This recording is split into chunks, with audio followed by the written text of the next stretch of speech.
ध्रुव ने की रिमझिम के साथ जबरदस्ती। जी हाँ दोस्तों, हम बात कर रहे हैं सीरियल रिमझिम के अपकमिंग ट्विस्ट में आ चुका है धमाकेदार ट्विस्ट, क्योंकि यहाँ पर जो ध्रुव है उसकी पत्नी मर चुकी है, लेकिन वो उसकी पत्नी रिमझिम जैसी दिख रही थी।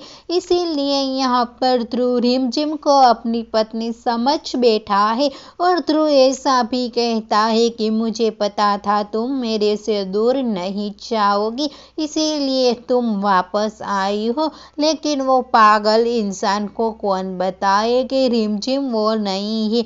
लेकिन यहाँ पर जो रिमझिम है वो अपनी सफाई पूरी तरह से देती है, तभी यहाँ पर ध्रुव उसे गला लगाकर बोल देता है कि तुम मेरी पत्नी हो। जी हाँ दोस्तों, अब यहाँ पर ये देखना इंटरेस्टिंग और धमाकेदार होने वाला है। क्या यहाँ पर ध्रुव जो गलत इंसान है वो रिमझिम के साथ कुछ कर दे, इससे पहले पहुँच पाएगा रिमझिम का पति?